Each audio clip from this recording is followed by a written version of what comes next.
Good evening, everyone. It is a pleasure to be here with you for Chapter 2 of Black in Business, Her Story. I'm Justina Perry, founder and director of Buy Black and Be, which was established to uplift the Black community and connect consumers with our beloved Black-owned businesses. I'm honored to be continuing the Black in Business series with a focus on health and wellness tonight. Here's how we'll spend our time. As a celebration of Women's History Month, we will meet some amazing women who are literally making history. Today, we will meet Chaplain Carolyn Burke of Community Bridges, Soraya DosSantos of Maternal Nurturing Collective, Candida Rose of Golden Rose Music, and Ayo Drayton of The Creative Root. All business owners here to share with us. You don't want to miss this. And we cannot possibly kick the night off without my co-host, who serves on a number of local organizations as a board member, but tonight she's here representing the New Bedford Historical Society, our partner in this series. The New Bedford Historical Society is dedicated to documenting and celebrating the history, legacy, and presence of African Americans, Cape Verdeans, Native Americans, West Indians, and other people of color in New Bedford, Massachusetts. It is my pleasure to share the virtual stage with Brianna Grace. Thank you, Justina, for that lovely introduction. Hello, everyone. Again, my name is Rihanna Grace, and I'm here with the New Bedford Historical Society, and I'm thrilled to be able to introduce our first speaker of the night, Chaplain Carolyn Burke. Carolyn Burke is a pastor, wife, mother, pastoral counselor, and marriage and family therapist. She loves working in the greater New Bedford community where she lives and works. She cares deeply for our community members and wants to work to bring mental health services to underserved populations. I'd love to introduce Carolyn Burke, the Director of Community Bridges. Carolyn, thank you so much for joining us. Thank you for having me. Thank you. We'd love to hear you share your story. So please take it away, and thanks again for your time. All right. The story of Community Bridges is a slightly complicated history. We did not start off as a mental health services facility. We started off trying to recognize a dream of my mom's to have literally a bridge home where the children in the community didn't have to leave their community if they were going into foster care. My mom felt that every child should have a home where they're loved and cared for, and my circle of siblings is so big because of that belief. And the house that we purchased to become the Community Bridges home, which was named the Vivian Lee House after Vivian, my mother-in-law, and Lee, my great-grandmother, combined together. That kind of sounds like the actress's name, I know, but it was a dream for my mom to build a bridge in our own community so that our kids could stay here. She saw kids who were from Springfield in this area and kids who were in this area out in Western Massachusetts instead of being able to be where they are. So that was the original idea behind Community Bridges in 2015. Unfortunately, my mom became ill and our focus shifted to taking care of her.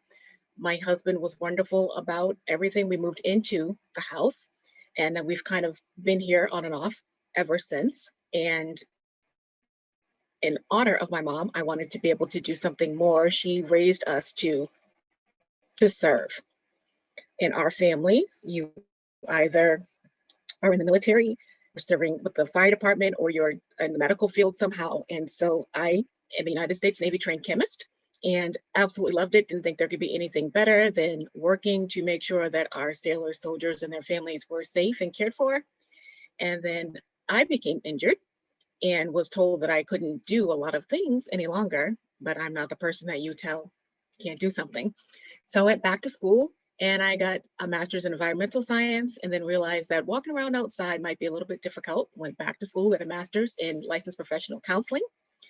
And I decided that that would be a good field for me because I was already a licensed pastor and a pastoral counselor. And I just loved that I could still find a way to help people, including myself, overcome some of those injuries.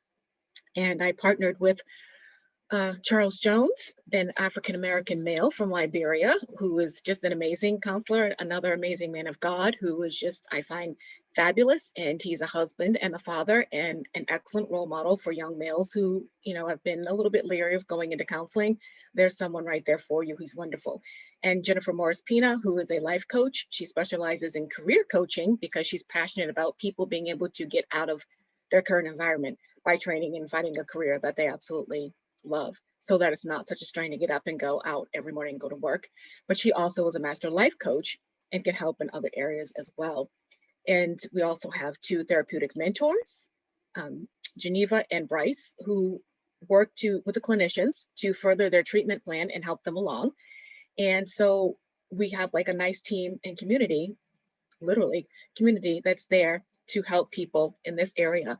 I know there's a large stigma against mental health, and I know that some people have had bad experiences even with their professional clinician. We are a group that is made up of all minority mental health workers. Our board is all minority.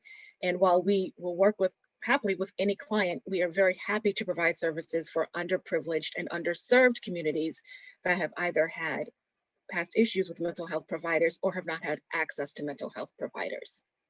So there are some insurances that we don't work with, but there are no people that we don't work with. And we're very happy to be a part of this community and the Williamstown, Massachusetts community in the Berkshires, where we are there to serve, again, underprivileged, outnumbered populations and those who would want to seek help. We are here for you.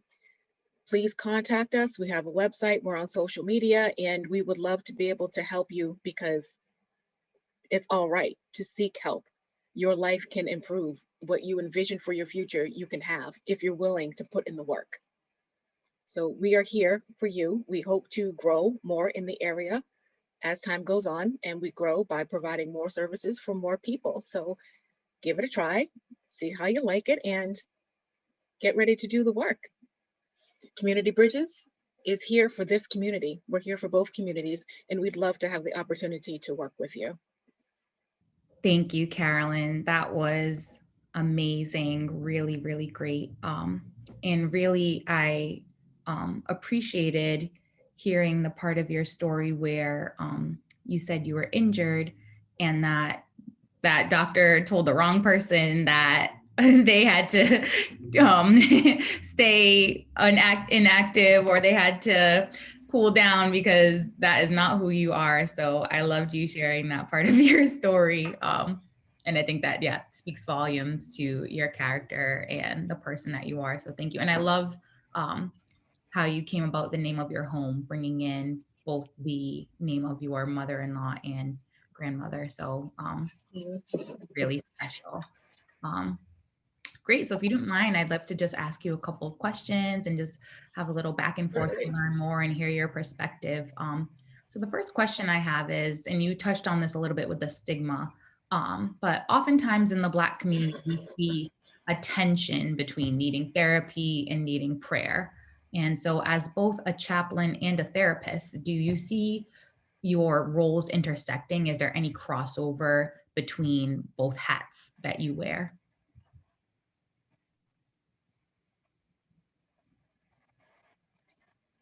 Yes, I'm so glad you asked me that question because there is such a disconnect, and I can have clients tell me, oh, I don't believe in all that. And that's fine. I either pray with my clients or for my clients, but I'm always praying for them, whether they know or accept it or not. Like I said, it can be with or for, before or after the session. And there's also, with a community of faith, there's often the belief that, well, I believe in God and Jesus will take care of all of my needs and I can do all things through Christ who strengthens me, so I don't need therapy. And it's just simply not true. Jesus himself said, you'll be persecuted the way that I was persecuted. You're going to need the help. You're going to have to expect this to come about. In Proverbs and the Old Testament, it says, that a nation fails through lack of guidance, but victory comes through counsel of many. And it's wise counsel. We are not supposed to suffer, fools lightly. He says, don't cast your net, your pearls, among swine. Don't waste your time with those who don't want to receive it or don't feel, the need for it. But those who need it, we have to be there for them. And in Romans, it says, what shall separate us from the love of Christ? It's just shall tribulation or distress or persecution, or famine or nakedness or danger or swords separate us from the love of Christ. So he's not saying because of love of Christ, we won't have these things. He's saying there's tribulation, there's distress, there's persecution, there's famine, there's danger, there's the sword. There are all of these things so that you need the protection. You need wise counsel. And it says we should consider how to encourage each other and to show love and do good things. We are called to watch out for each other, to have each other's backs, and in love, not in judgment. And that's one thing that counseling is set up for. If you have a counselor that's judging you or saying, oh, well, you shouldn't have done that, then you have the wrong counselor. Unfortunately, we are all human. We all have our own past. And unfortunately, sometimes that can, transfer back and forth. However, even the Christian community, especially the Christian community, is called to seek counsel. They're to expect that things will sometimes go wrong. The nice thing is that he's in the boat with us through the storms, but there are storms. And to need support is perfectly okay. And even in like a non-believers community where you only live once, why not make it the best once that you possibly can by seeking any, help or counsel that you can. Yeah, no, that resonates with me so much, because I often hear that very thing that, well, God has my back. I'm saying my prayers, I'm putting it in prayer. And like you said, it doesn't have to be one or the other. Seek wise counsel, see the professional help that you need. There's no source. It shouldn't be a source of embarrassment or a source of being a non-believer by seeking this type of support and help. Thank you so much for that. I have another question. So speaking of like stigma or people feeling torn, what do you suggest for people who are on the fence about utilizing therapy? To try it. See, the nice thing about therapy is that it's completely confidential. The only people who know that you're in therapy are you, the therapist, whoever you are billing, the insurance, that will cover this for you, and whoever the client tells, because the therapist isn't going to tell anyone because they can lose their license, to practice if they were to do that, and it's not worth it. The only person that a therapist may tell, like I said, the people that we bill, and then our own supervisors, the people that we talk to, so that we are not carrying the full burden always of, some of the things that, that we hear, that we can leave work, we can go live our best lives and our full lives and take care of ourselves. And also to make sure that we are up with the latest practices, the latest theories and everything else, we have supervisors that we talk to, or our own therapists that we would talk to. And I would say beware the therapist that doesn't seek, some kind of counsel for themselves as well. And that does try to carry everything on their own. But like anybody else, even though your therapist has their own practice and technically they're working for themselves, they're being paid for their services, so they're working for you at that time, you can fire them. I have fired doctors, I have fired therapists if they did not have my best interest at heart. So, and also it's not even that, sometimes you're just not a fit, because we are people with personalities and histories and experiences. And sometimes you just don't fit with someone, and that's not anything to take personal. Just try it with someone else. Try it and see if it works. Some people don't click with their therapist. Some people are not aware that it's hard work, and it is. And yes, you go to therapy for things to get better, but as you're exposing things, you're feeling more things, and it can feel lousy. And some weeks you might say, oh no, I listened to that idiot, but you get to the other side. But to get to the other side, you have to go through the path. You don't just leap over a wild river. You know what I mean? You have to go with the current, and you have to go through some of the storms to get there. But when you get there, you don't have things stuck in your hip pocket that are getting too heavy to carry. You've lightened your load. So I would say try it. I love that. Saying that you have to put in the work. It's not the therapist who's going to magically solve all of your issues, but it's a joint effort. The person who's getting the therapy needs to be able to put in the work. But I love that metaphor that you use of taking things out of your pocket. It's a lighter load. That's really, really powerful. And I do have just one more question that just came up from listening to you, just in general, in terms of your journey with Community Bridges. Have you felt that as a nonprofit leader, as someone who's been starting this from the ground up, have you faced any challenges? And if so, do you have any feedback or suggestions to give to someone who may be listening, who maybe wants to start their own nonprofit or their own practice? Hit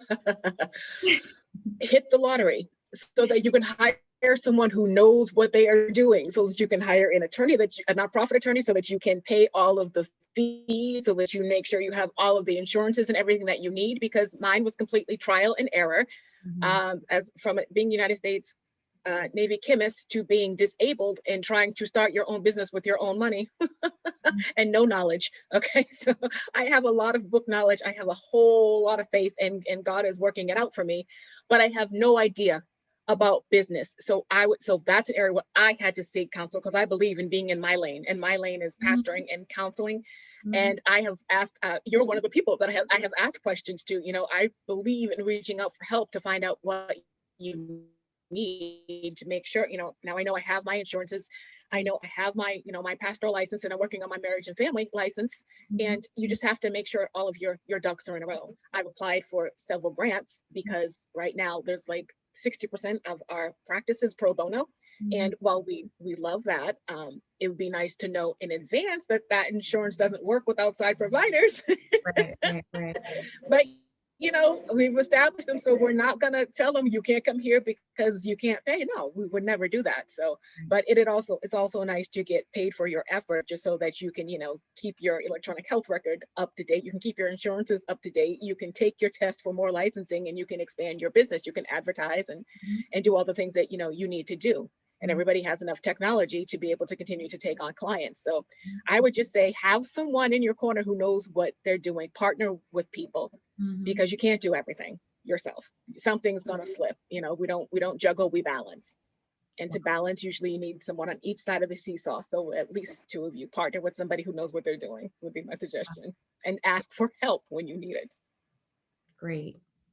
Yeah, and I hope that anyone who's listening maybe had tuned into our first installation, because that was a common theme that came through with the women that we spoke to. They said, look for your partners out there, look for your collaborators, look for your mentors. There are people out there that are willing to help, and you need it. Don't think that you could do it on your own. It takes a village, and there are people out there who can share, even if not monetary contributions, that have the knowledge, that have the know-how, that have the experience, and can help make it a little bit easier for you because of what they learned on their journey. So thank you so much for sharing that. This has been so wonderful to talk to you. I'd love to give you a chance to share how people can get in touch with you if they want to seek your service, if they want to communicate with you so that they can share some knowledge or ask you a question now that you've been through certain things. How can people get in touch with you? How can they reach Community Bridges? Oh, okay, great. Well, the phone number for Community Bridges is 508-296-8051. That is not a main office number. That is kind of whoever's on call will have that phone, but it'll be either myself or Charles. So you would reach one of us. Our website is www.communitybridgesincma.com. And on that website, you can also find my email, Charles's email, and our help desk email for the admin. If you want to ask questions or learn about how to make an appointment with us, you can find out there. We are on Facebook and Instagram as Community Bridges New Bedford, I believe. So, or Community Bridges NB on Instagram at least, and it's just Community Bridges INC on Facebook. So you can reach us there as well.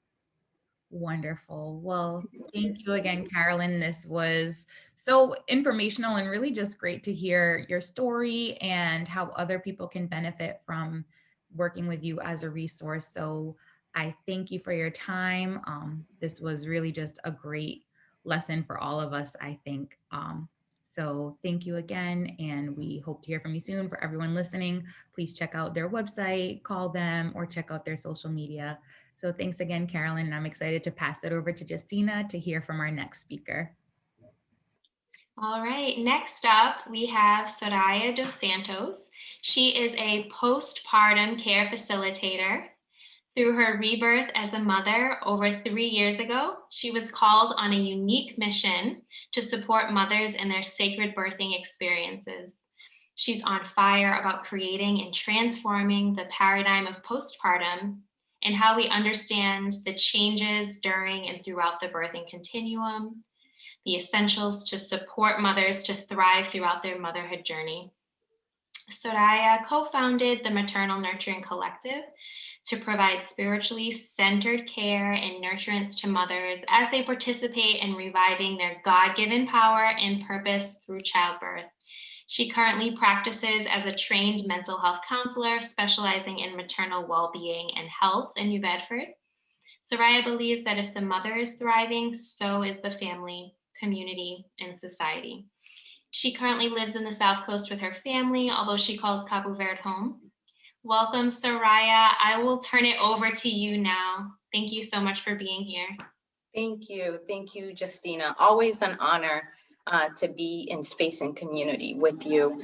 And if I may, because every time sort of we open this space to kind of talk about mothers, I think it's important that we hold a sacred space and honor for the mothers that came before us, and so that have sacrificed and done so much that we can continue to have this wisdom and this lineage of motherhood that we have today, that I was blessed to have.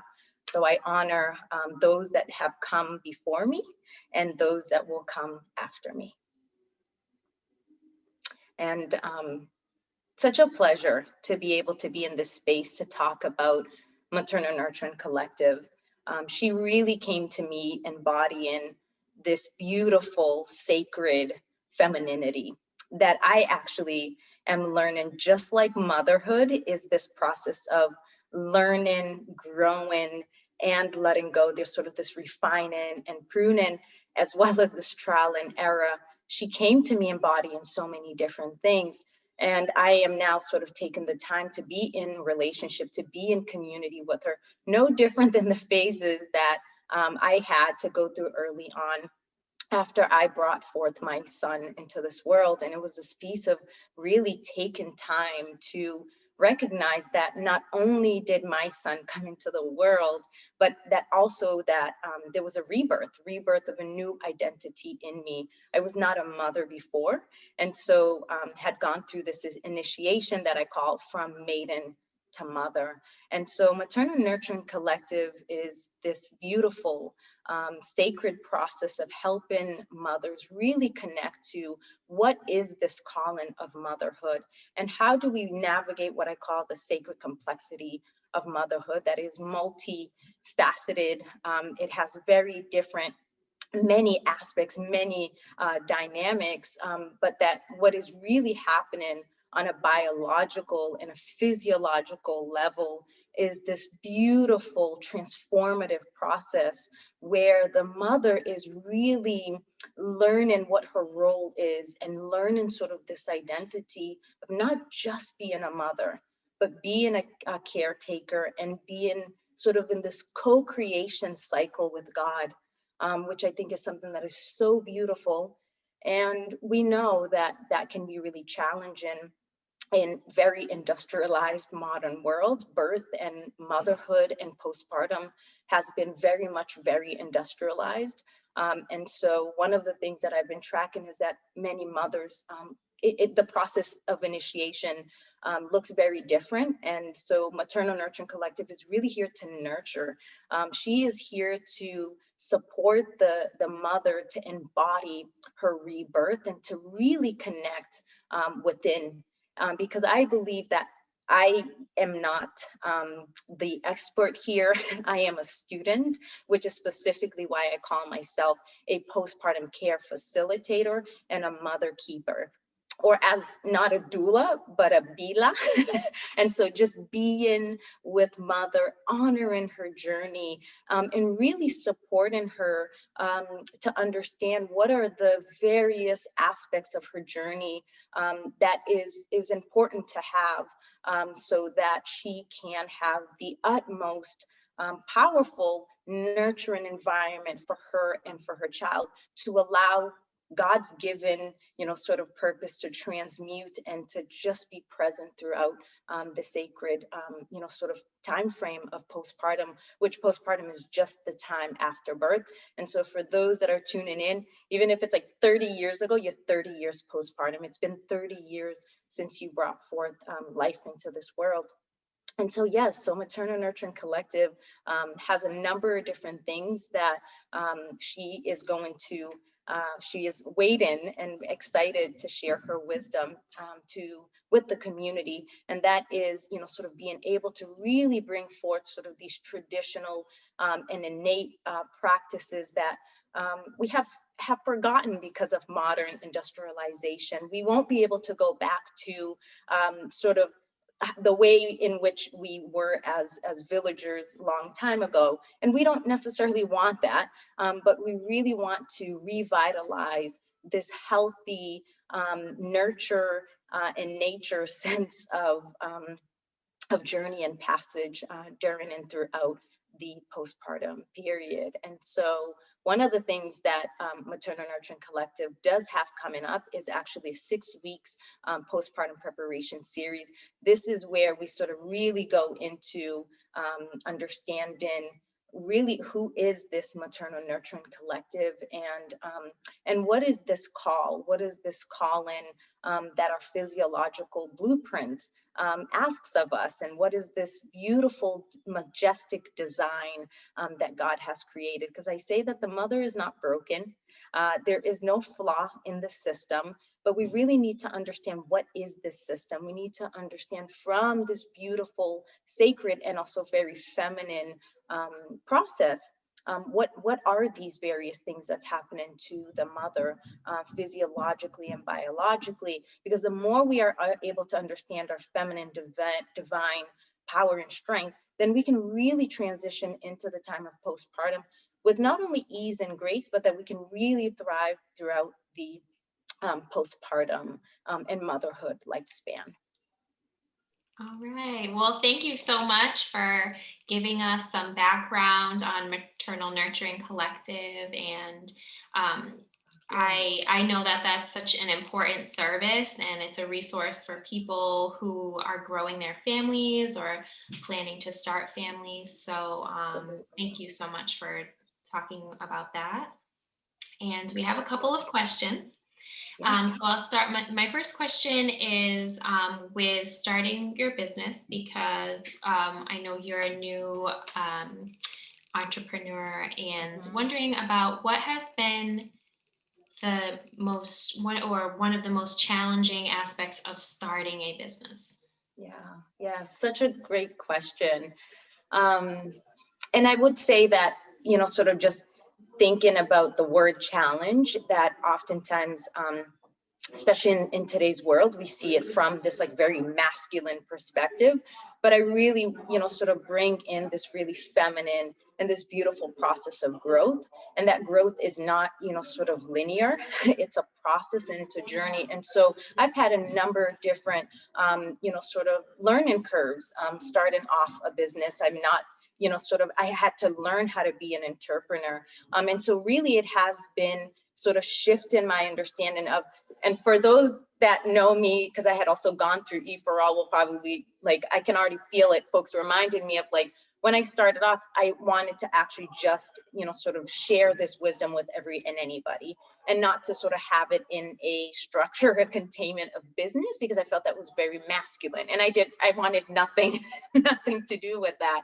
And that, I think, has been one of the most beautiful growing, sort of growth has been being able to really sit with what was uncomfortable for me, and really a number of different fears, uncomfortability that really was part of the process.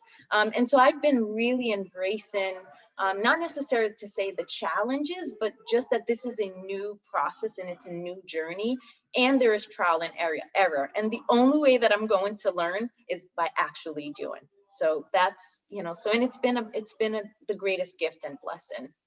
Oh, good. All right. Well, it sounds like you're really embracing this time as a learning journey. I'm reflecting back on, when I was preparing for motherhood, and, I'm thinking about the things that you put in place, like there's a baby registry, you have, you take the baby moon, you do, you get your things in order at work so you can take time off from work. And I was wondering, from your perspective, what would you recommend for women who are, what do you think that people should be putting in place for their postpartum period in order to take care of themselves? Yes. Another great question. And this is a question that I don't necessarily, I'm not the holder of answers, but I am the facilitator to be able to go through this process with someone about what makes you feel connected and joyful with life.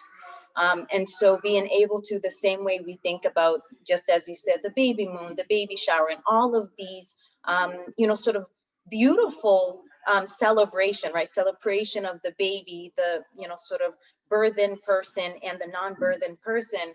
And so how do we carry that over into postpartum, right? And so being able to understand that one of the key aspects for healing and recovery, and for just because the process of mothering is just astronomical, right? Like, that's the best way that I can put it, that literally the same way you was growing a human being within is now you're growing this human being outside of you. And so that, that humans were the only mammals that actually are born premature. And there's a perfect reason for that, is because we developed as in social context, right? It's beautiful, and this is why Maternal Nurturing Collective is so spiritually centered, because it really begins to talk more about the sort of what we're co-creating as mothers and fathers, but also this piece of who and what are we co-creating with. And that is this piece of understanding, like, this sort of more majestic and I'm not necessarily getting into religion, but that there is a bigger purpose, sort of within us and within our lives, and absolutely within this journey of motherhood.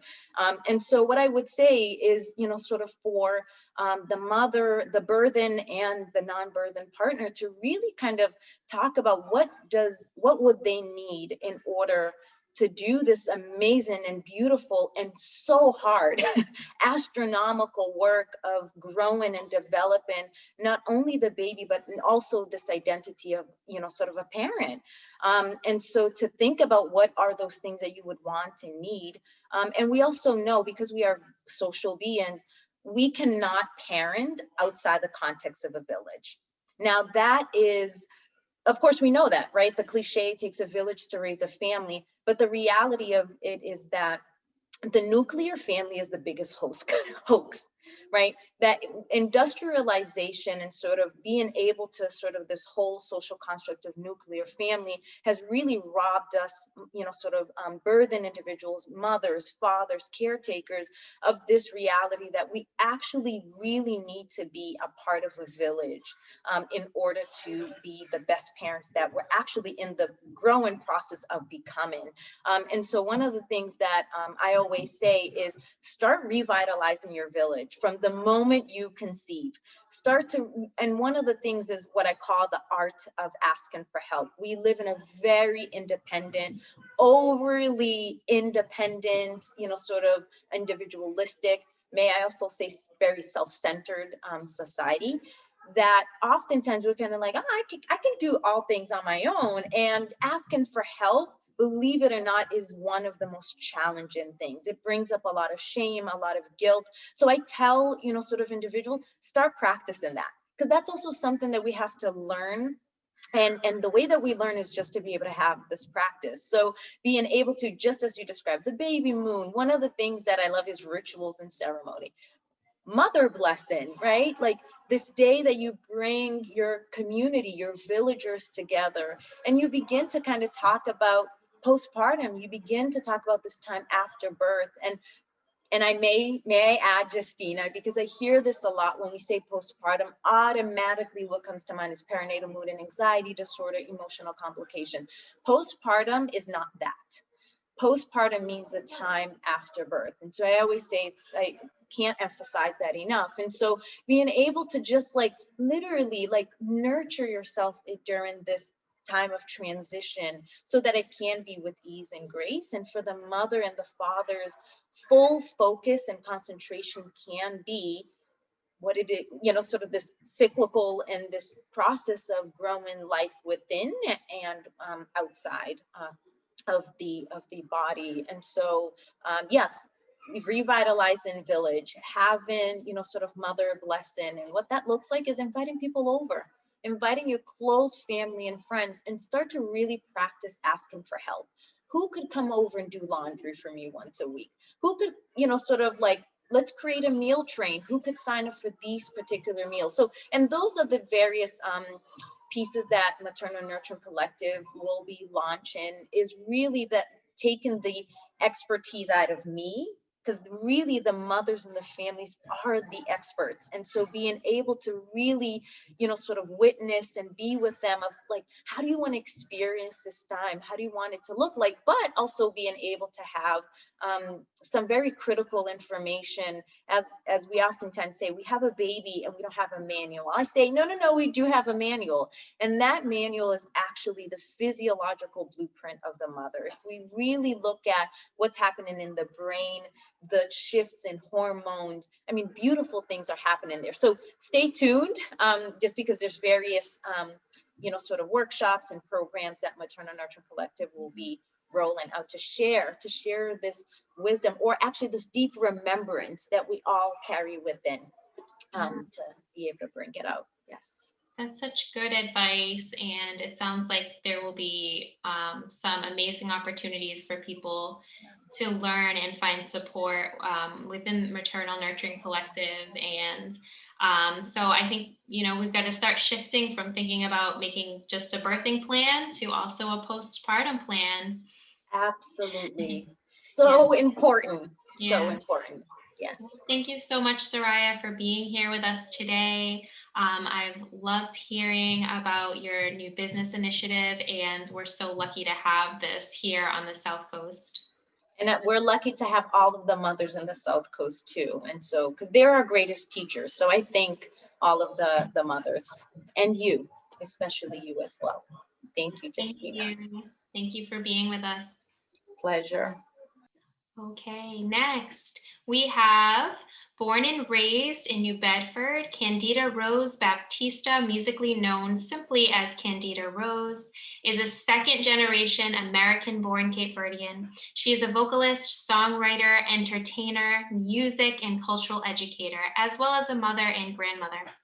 She is a graduate of the University of Massachusetts, Dartmouth, where she graduated summa cum laude with a Bachelor of Arts music degree specializing in African American world music performance.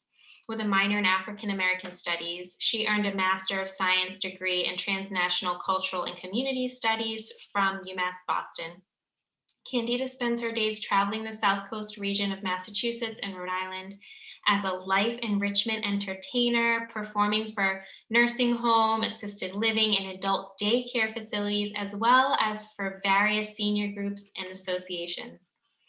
Her 10-song debut CD, entitled Cabo Americana, The Sum of Me, combines her Cape Verdean musical roots with her American, primarily jazz influences, a mixture she calls Cabo Jazz. She was recently featured on a PBS television program, No Passport Required, Boston, with Marcus Samuelson, presenting music and culture of Cabo Verde. Please join me in welcoming Candida Rose. Justina, thank you so much for that wonderful introduction. I truly appreciate that. And thank you so much for having me on this wonderful program this evening. So the song, Love Each Other Through, came about this past summer, 2020, in the midst of the pandemic, and also in the midst of a lot of the civil unrest that we were experiencing as a country. But in the midst of everything that we were going through, in the midst of the chaos, I saw the beauty. I saw the beauty of people as they were helping each other, and I got this thought that, we can get through this. We can get through all of it.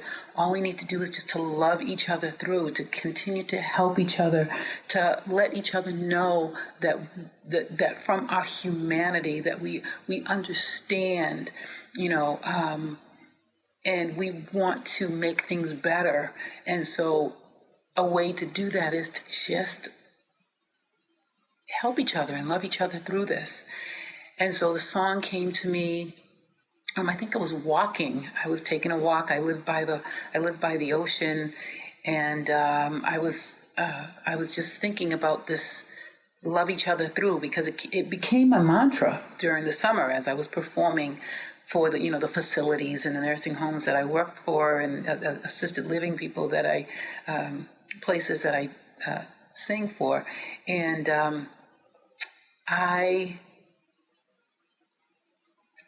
like I said, it became my mantra. And as I was thinking about it, as I was walking, these lyrics came to me, and then this melody came to me, and it kind of just went from there.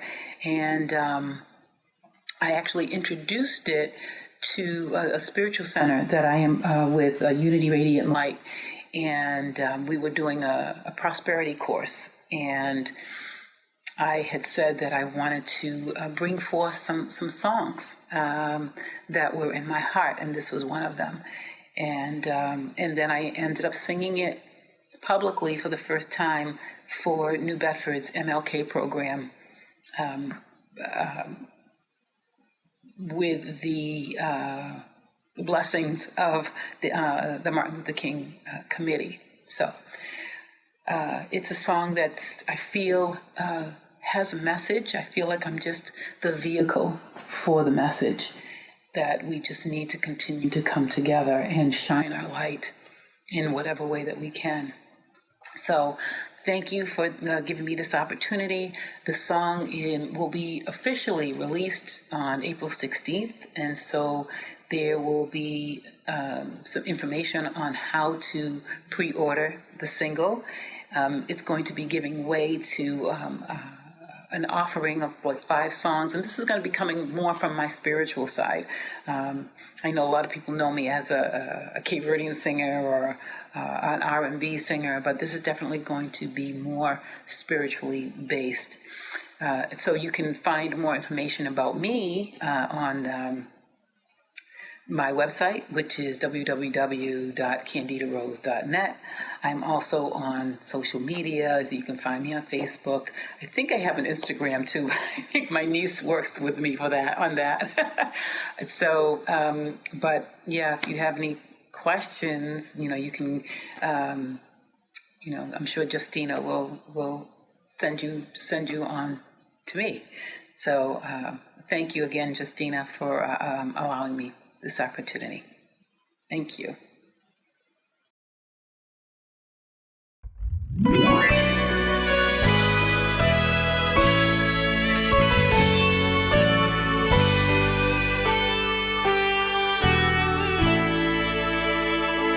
In a world so filled with chaos, when all our hope seems lost, there are treasures we must hold on to,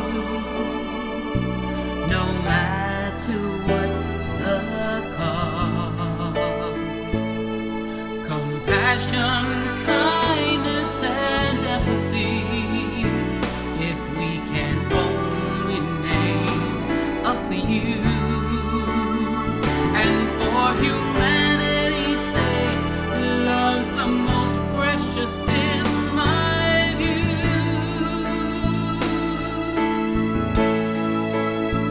We've got to love each other through till we reach the other side. We must love each other through. Now's not the time to run and hide. Let's lift each other up in prayer, 'cause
we need to do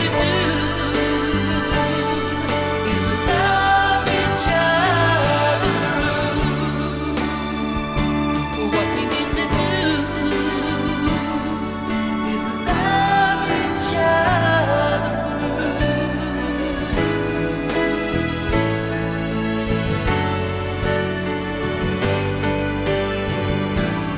Let's love.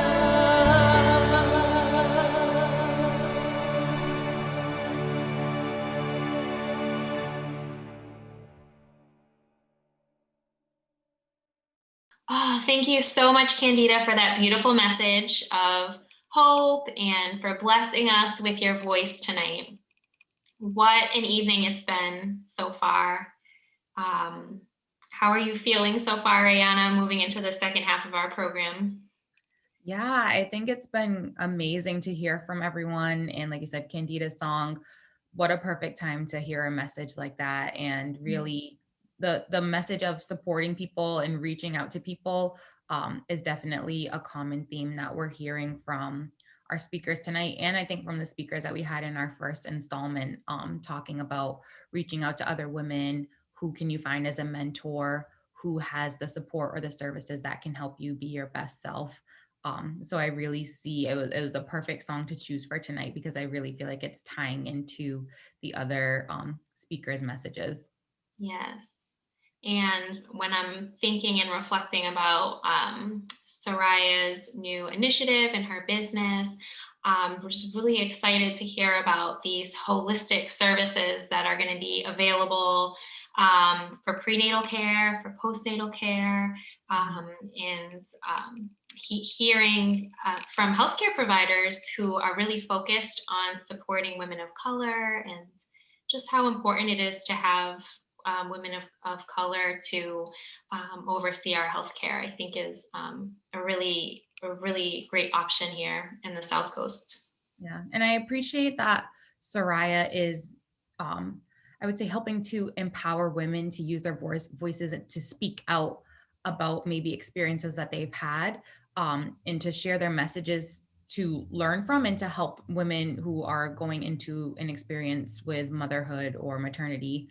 I think that so often women, and especially Black women, feel like they have to bear burdens alone or feel like they can't speak out. It's taboo. It's something that should be kept to oneself. And I think that by creating this community that's really nurturing each other and creating that safe space, it will really just help to grow our communities because, as I've heard Soraya say many times, that there are no great communities without great mothers. We all extend from that. So it's just so important and really vital. So like you said, I'm so happy that Soraya is working on that service here in our area. Yes, I love that. I love that. Yeah, and with Carolyn, what I really took from her message about not about having to try therapy to know that we were talking about being on the fence, and I asked her when I asked her what do you suggest to people who might not be sure, she's like, you have to try it. And there are people who might have bad experiences, and so again, I think that that's why it's so important to be able to have the options of having a therapist that looks like you and may be able to relate to your cultural background or your ethnic background, your racial background, because sometimes there are things that you might not want to share or that are certain norms that aren't understood by someone who doesn't have the same background as you. And I think that it could just make the transition into, especially for someone who's first experiencing therapy, can make it that much easier. And I'm not saying by any means that you must have a therapist that's the same race as you to have successful therapy. That's not what I'm implying, but for some people it does help, and it can help them ease into that transition, especially if they're apprehensive about trying therapy. So I appreciate that Carolyn has those services. So true. It's key to have that trust with your provider and then feeling like somebody can relate to your experience. I think it's just a game changer. So yeah, I loved hearing her story as well. Yeah, so it's been really exciting. Yes. A couple of announcements that we have. Another fun event coming up.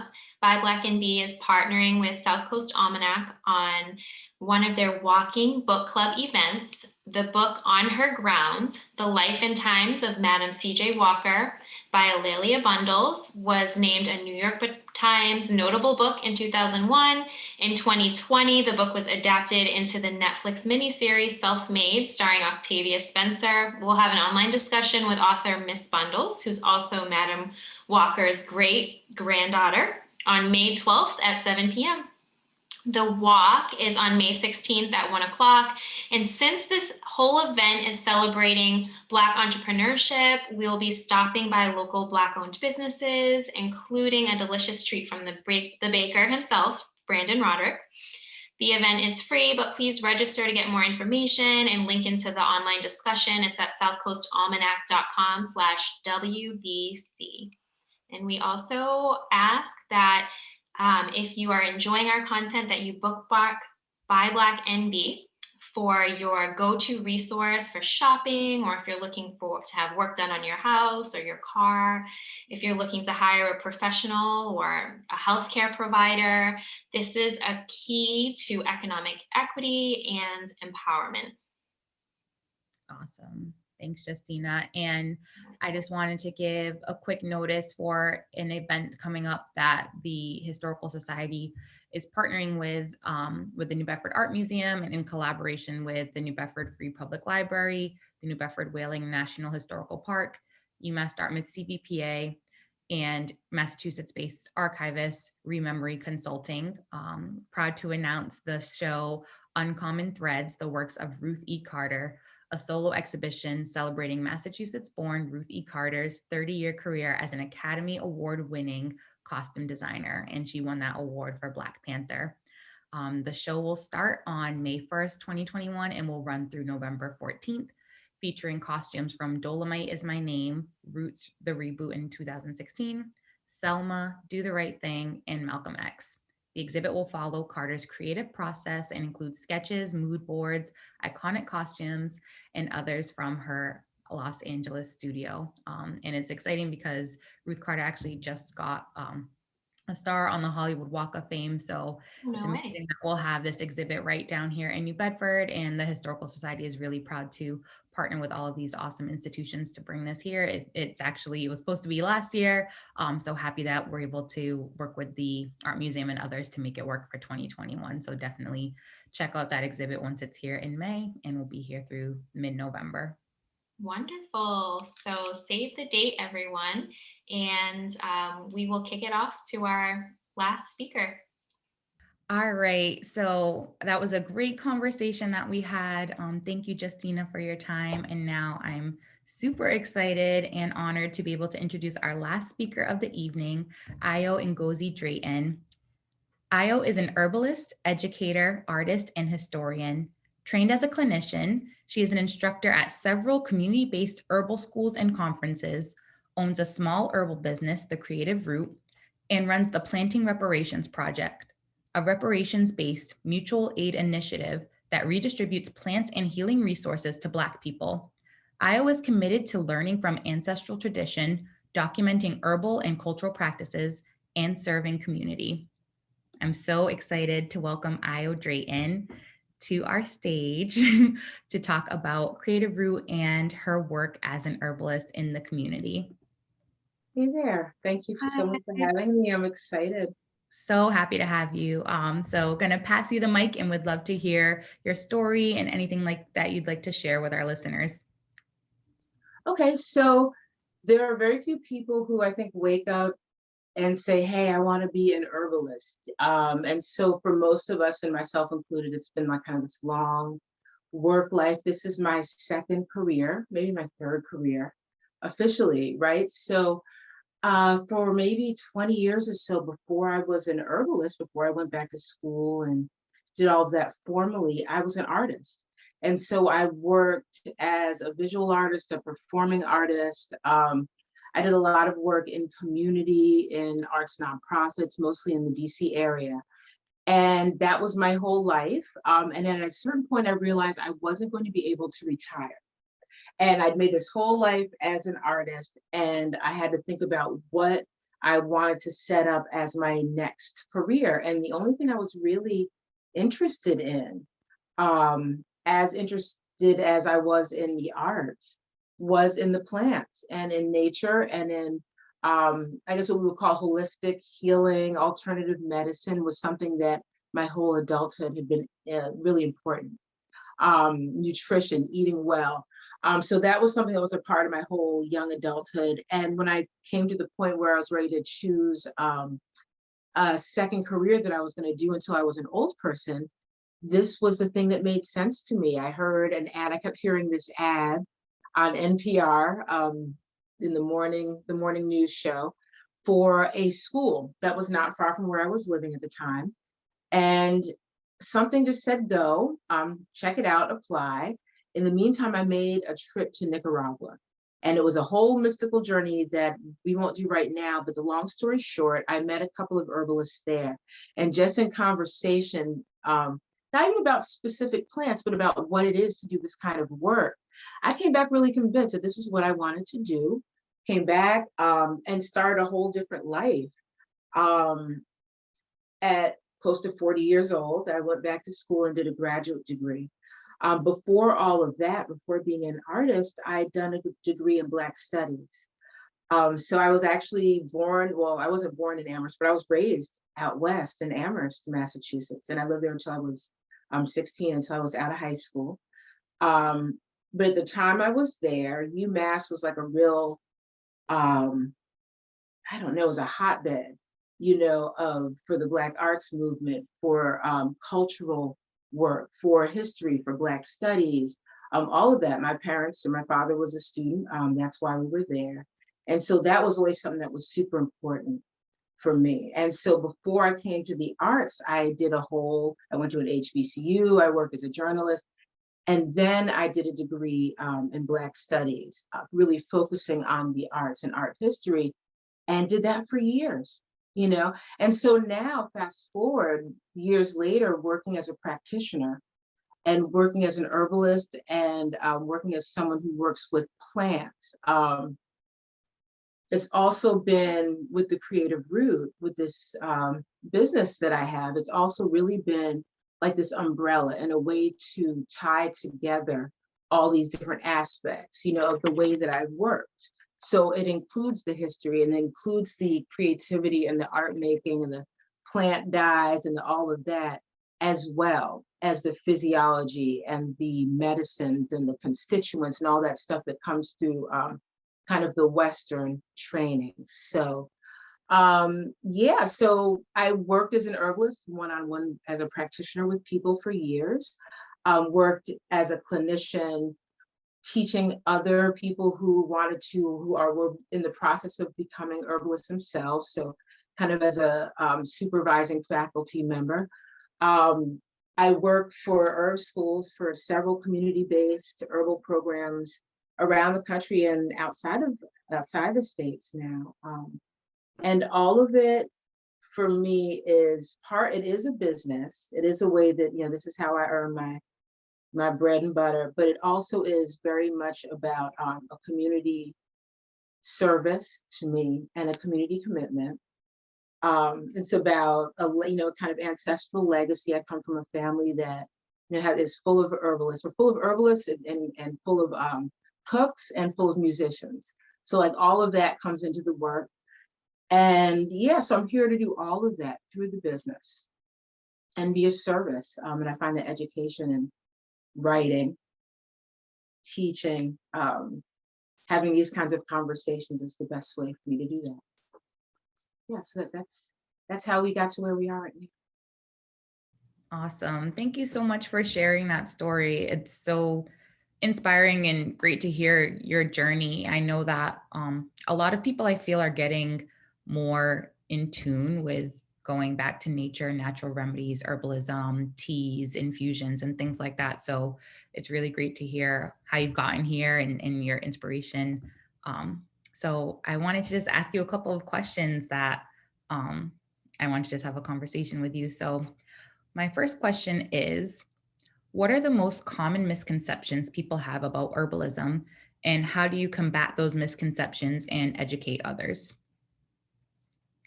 That's a really good question. So it's almost like for me, there are two sides. They're of the same answer. So as far as the misconceptions, I would say that one of them is, okay, herbs work the same way as Western medicine does. And by that, I mean, there's this misconception, and I get this all the time. Hey, Ayo, you're an herbalist. What do I take for my cramps? Or what do I take for my headache? Or what do I take for this cough that I have? Or, whatever.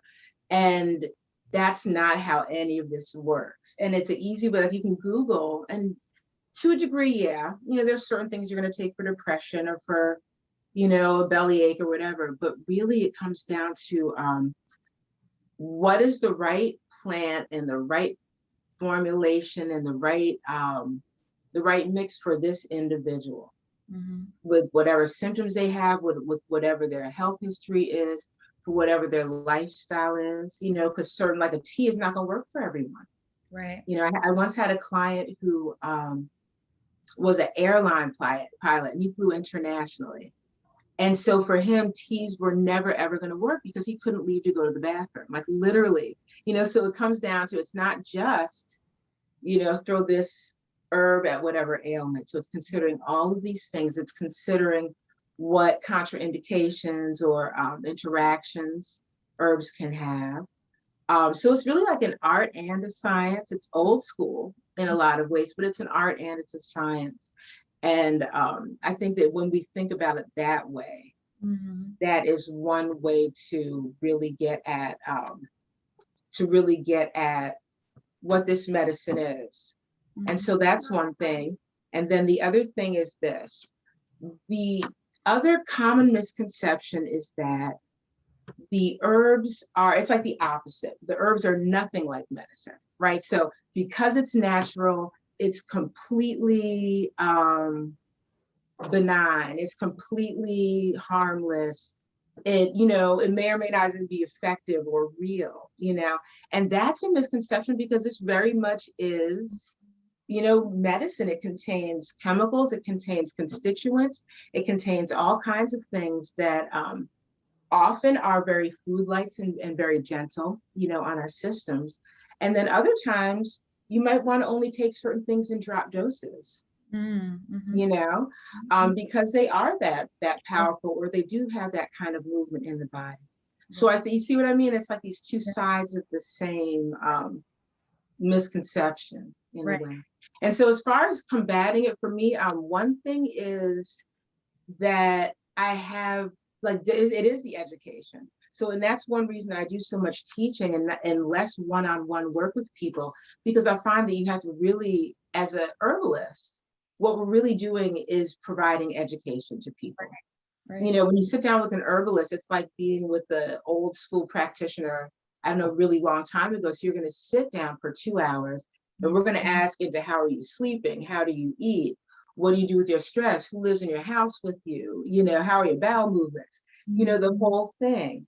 And so I think one thing is educating people to pay attention to all the things that we pay attention to, right, in themselves and in their families and communities, right? So just the education. The other thing is having people try for themselves. So that for me, I love, I'm good for that. I am good for standing in the grocery store. You could use that for blah, blah, blah. Because especially in the grocery store, that's a great place to introduce people to herbs, because you don't think about it as herbal medicine when it's cilantro, but it is. Yeah. Parsley and onions and garlic, all of that is herbal medicine, and all of our ancestors know that, and our mamas and our grandmamas all know that, So keeping it, that's one way that I combat those misconceptions too, is by showing people and reminding people of what all this medicine is. Yep. I love that. And I'm sure that you'll be able to listen later to what Carolyn shared, but she had the same message of trying it. Hers is with therapy, but for you to learn and to get past these misconceptions or stigmas, or anyone who's on the fence, it's like, try it. You need to put yourself in it and see. And you kind of touched on this a little bit leading into this next question about how you said just because it's herbal and natural doesn't mean that you can take everything in the same dosage. Some things need to be drops, while others can be teas, etc. So for those who are exploring more natural ways to treat ailments, or in general are trying to incorporate the usage of herbs into their lifestyle, do you have any tips for getting started and for staying safe? Yeah, one thing that has been helpful about this whole COVID and the pandemic thing is, like you're saying, there is a lot of attention to online sources of really good and solid information for folks to take care of themselves with herbs, with food, nutrition. A lot of folks are taking their platforms online. So one thing that people can do, oh, there's so many things. One thing that people can do is to keep it simple, right? And by that, I mean, go to the grocery store, but you don't have to go to the most exotic, fancy herbal company across the world or across the country. So if you're local, like in the South Coast, what's so great about this area to me is because we have so much diversity in the food ways here. So we have so much Portuguese food. We have all the Cape Verdean food. We have so much food from, the Spanish speaking, West to everywhere. And so that's really helpful, because that's where, if you go to Seabra Foods right now, go through the tea section. Yep. You have a whole pharmacy in the tea section. Wow. You know what I mean? So keeping it simple in that kind of way, going through the produce section, the herbal section, at the local markets, because of the audience. It's a great source of medicine. That butcher shop right on Dartmouth will get you together, so that is something. Taking a class with this whole online thing I started to mention is you can do your research. I teach for a number of small herbal programs, around, but there are tons of these really wonderful community-based, either individual people, herbalists, or organizations, small schools, who are doing things like 4-week, 6-week, 2-week intro to herbalism, and there are lots out there. You can just Google that and just start to get a sense. A lot of the folks that I highlight on my own social media, are colleagues and friends of mine, and people who are doing really good work. I'm going to pull it together. I'm sure by, late summer, I'm probably going to do a basic 1-month 101. But there are people really doing good, solid work for everyday people, so not people who are trying to be clinicians, but people who are just, taking care of their health, taking care of their families, working, out of their kitchens, So I would do that. Just look and see what the community options are. As we move into the summer, check out the community gardens where you are.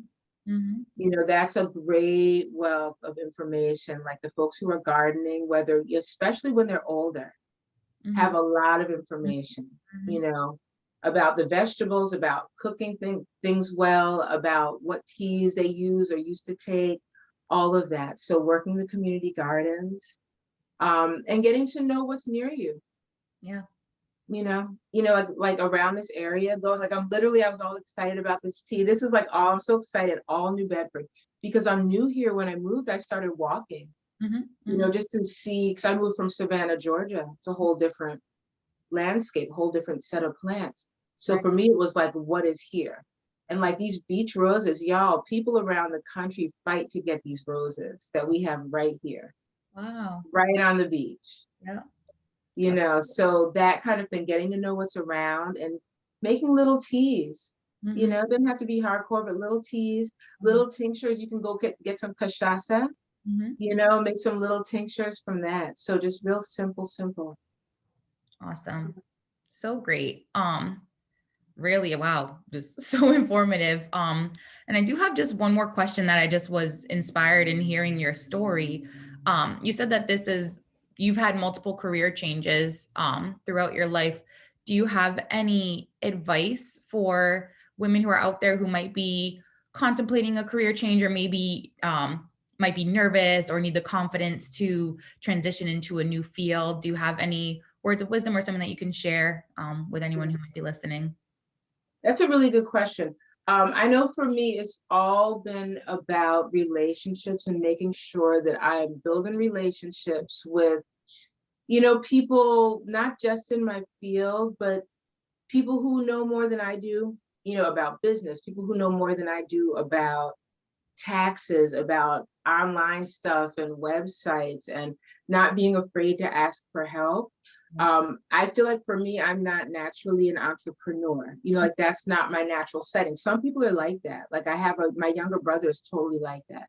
But for me, that's not my first thing is not to like, how do I make a bunch of money, you know? Right. So what I found, because that's not my instinct, I have to really rely on other people, other women who have been in business, who have started businesses, and talking to people about what they've learned from their failures in business. Yep.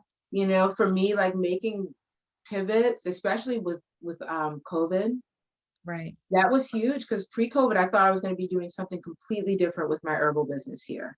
Like I was going to be like, I'm going to be at the markets, I'm going to be down by the water, and I'm going to be hustling skincare. And it's like, nope, Yep. whole different thing. So just being flexible. And for me, yeah, the asking for help and doing things in bits, because the whole time that I've been, you know, hustling, whether I'm, you know, doing a million contracts, you know, teaching here or there, or trying to create a business and build that or build a brand, I've been parenting. You know, most of the time up until very recently, it was single parenting, you know. So it's always been a lot of work and a lot of, you know, putting together, like being resourceful, Yes. you know, Yeah. being resourceful, asking for help. Yep. I know for me too, I'm always, you know, a lot of my work is thinking about like ancestrally, like what can I learn from the folks who came before me? And for me, that does mean like looking at people in my family. Like when you talked about the mother and daughter owned businesses around here, I was really excited because that's important. Like that is such an old tradition. You know, African market women from Cape Verde on, you know, from Cabo Verde on everywhere that you see us Black and brown women, this is what we do. We set up businesses, we feed the folks, we make sure everybody's together, we take care of our families. Right. You know, and so looking to that for inspiration in my own family, but just outside of my family, just among, you know, other folks who have walked ahead of me. Has been really inspirational. Like for me, a local Martha Briggs, I'd never heard of Martha Briggs until I moved here. But for me as an educator, right, as someone who is teaching and teaching in an unconventional way, like I'm not teaching in the school system, I'm not teaching at a university, but it's the inspiration that I take from her is like the question of how do you teach a newly liberated people? Right. Because that's what she was doing. Right here, right downtown, right around the corner. So for me, that's that inspiration that I bring into the work as well. As an educator, but you can do that for business, you can do that for cooking, you can do that for doing hair. You know, you can do that for whatever your business is. So that's the other thing that I would advise people to do, because you need the inspiration, because it's hard. You know, and there's times where you get discouraged and it's like, why am I doing all this work and I'm making no money? You know, so you need all of the things that are your why, you know, and that are your inspiration. Including your friends, including your folks around you. You know, the people around you. And I think just listening to you and having listened to the other women today and in our last segment, there are so many common themes that keep coming up from these women entrepreneurs about building your network and about asking for help. You're not going to be the specialist in everything that goes into starting a business, running your own thing, but there are people around you or people who know someone who can help you and add those skills and talents and help you grow. You shouldn't expect to have every single skill set that's needed, but to ask for help when you need to, and to build that network of people around you who can add in their talents as well. So, and people are always happy to do it. That's the other thing. I think that we're so programmed to think that there's like a weakness if we need help, or if we're not performing like perfectly at every single thing. And that's a myth, you know, and that's something that women do and we beat ourselves up with, I think, in general. You know, whether you're business owners or not, like trying to be the everything and do the everything. And I think what I have found pretty much across the board is when I've reached out, when I've said, hey, listen, I'm really struggling with like, I cannot figure out my tax situation. I don't know how to do these papers. I don't know how to do this. When I speak up, for example, you know, that's an example, but when I speak up and ask people, people have always been happy to help. Yep. Always been happy to help. There's never been anyone who's like, you're on your own. Right. It Yeah. almost never happens, so just trusting that people want you to succeed and want you to do well. Yeah. Is important, and just assuming that and moving that way. Assume that everybody wants you to do well. Yep. That's a great suggestion moving forward. Assume that people want you to do well. Assume that there's good people putting that good energy towards you. I love that. I love that. And then you're thriving, and then your business is popping. Yep. Like, why wouldn't they want that? Right.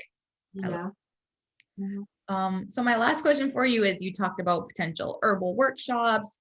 How can people get in touch with you moving forward? If people watching want to check out Creative Root, want to learn more from you as an educator, as an herbalist, how can we reach you?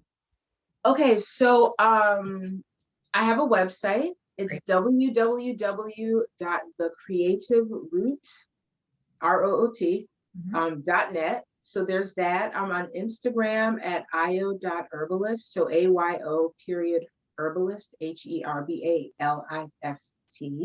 And then I have a couple of other Instagrams, but if you go there, that will get you to the reparations work. It'll get you to everything else.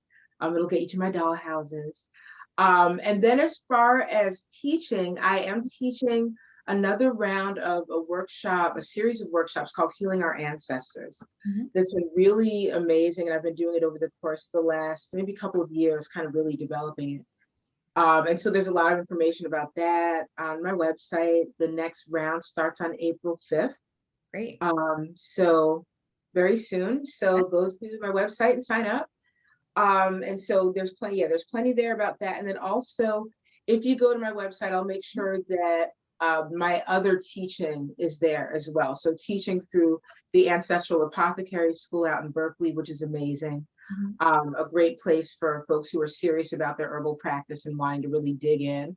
Wild Ginger Herbal Center in Maryland and in Costa Rica. I'm teaching with them, and Seed, Soil, and Spirit School up in Toronto, which is a couple of Indigenous practitioners that are good friends and colleagues who are doing amazing work. So those are the other places I'm teaching, but all of that is on the website. Awesome. And yeah. So, and if you just get on my mailing list, I'll just keep you posted. There's always something. Yeah, no, I'm so excited, and I hope that everyone listening will sign up for Ayo's mailing list, check out her website. She has so much great stuff going on, and I can't thank you enough. It was such a pleasure to hear from you and chat with you. Thank you for your time and for sharing your story with us. I appreciate the invitation. This was fun. Thank you so much. As we wrap up today's event, I just want to give a shout out for a couple of things coming forward. So we will be having a survey that will be coming out. The survey will just ask a couple questions about the event. We'd love to hear your feedback about what we can incorporate moving forward and your thoughts on what we've been doing so far. And we've already have scheduled our next two events. So be sure to check out our Eventbrite for April 22nd and May 25th. We are working on some really great lineups with some amazing Black women-owned businesses in the community. So again, we really appreciate you tuning in tonight, and we hope that you'll be here for our next April session. Take care and have a great night.